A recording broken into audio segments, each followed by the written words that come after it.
All right, let's get right into it. Today, we're taking a deep dive into what might be one of the most honest and frankly relatable chapters in the entire Bible, Romans chapter 7. This is all about that internal battle that I think every single one of us has felt at some point. Have you ever found yourself asking this? I mean, seriously. You know what you should do, you even want to do it, but somehow you end up doing the exact opposite.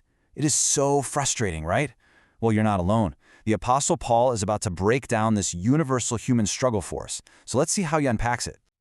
So, to kick things off, Paul uses this really powerful analogy, something everybody in his day would have immediately understood: marriage. He uses it to explain this massive shift in our spiritual status, in our relationship with God's law. Now here's the twist, and it's brilliant.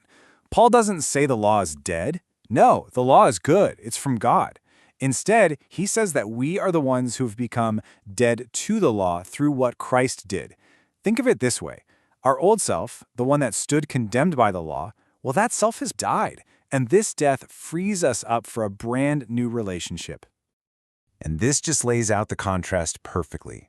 Before, our relationship with the law could really only do one thing: expose our sin and make us feel that spiritual deadness. But this new relationship, the spiritual marriage to the risen Christ, it's all about life, about bearing fruit for God, because we're now empowered by His life, not our own efforts. It's a total game changer. Okay, so you might be thinking, if the law seems to kick up all this dust and show us all this sin, maybe the law itself is the problem? Well, Paul sees that question coming a mile away, and he jumps right in to defend the law's true purpose. And his answer is this emphatic, God forbid, which basically means, no way, absolutely not. He makes it crystal clear the law doesn't cause sin, it reveals sin. It's like a spotlight. He says he wouldn't have even known what coveting was, really, if the law hadn't said, thou shalt not covet. You know, this is the perfect way to picture it.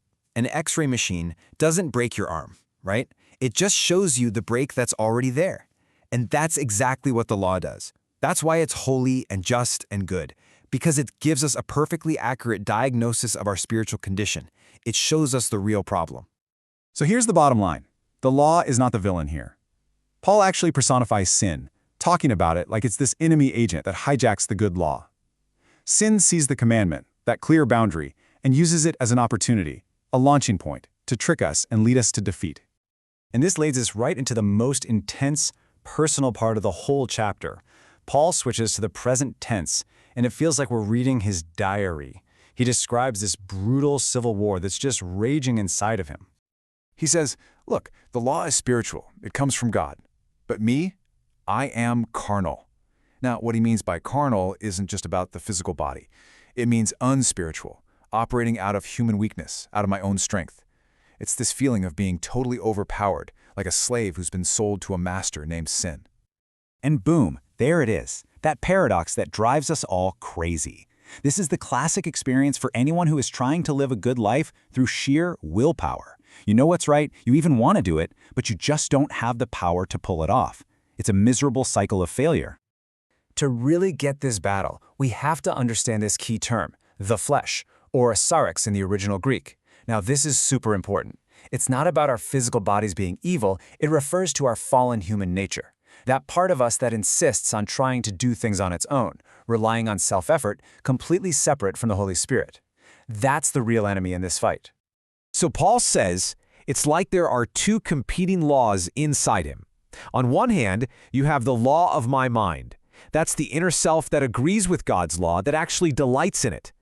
But it's at war with this other principle, the law of sin, that's operating in his body, in his human faculties. And in this battle, fought on his own, the law of sin keeps winning. It takes him prisoner. So all of this struggle, all this internal warfare, it's all building to a breaking point. And this moment isn't the end of the story. It's actually the most important turning point. It's a crisis, but it's a necessary one. Wow, I mean, you can just feel the agony in that cry. This isn't just self-pity.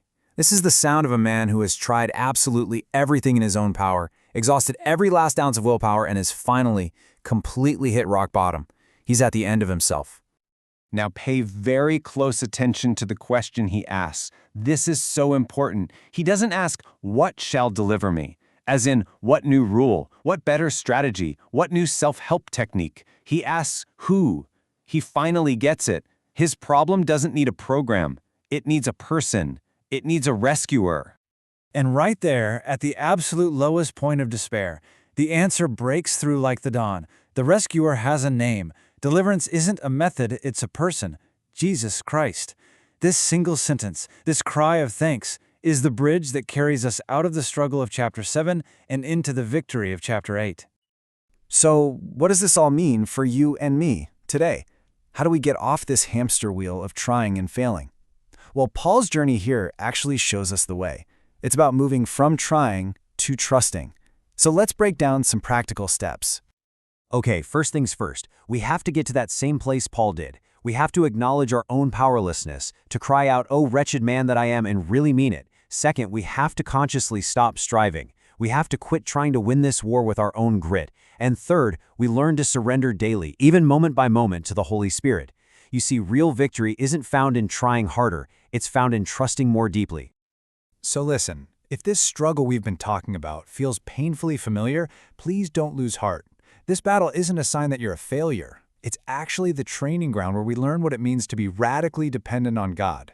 You have to go through the powerlessness of Romans 7 to truly appreciate the incredible power offered in Romans 8. Here's a really tangible way to put this into practice. It's all about a mental and spiritual shift. It's moving away from the language of self-effort, which sounds like, "Okay, God, I'll try my best," and moving toward the language of spirit empowerment, which sounds like, "Holy Spirit, I can't, you live through me." It's changing the source of your power. And that's really the question this whole chapter puts right in front of us. It has perfectly diagnosed the problem, this war within. But now that we've seen it so clearly, the choice is ours. Are we going to keep spinning on that frustrating cycle of trying in our own strength? Or are we finally ready to stop trying and start trusting the rescuer?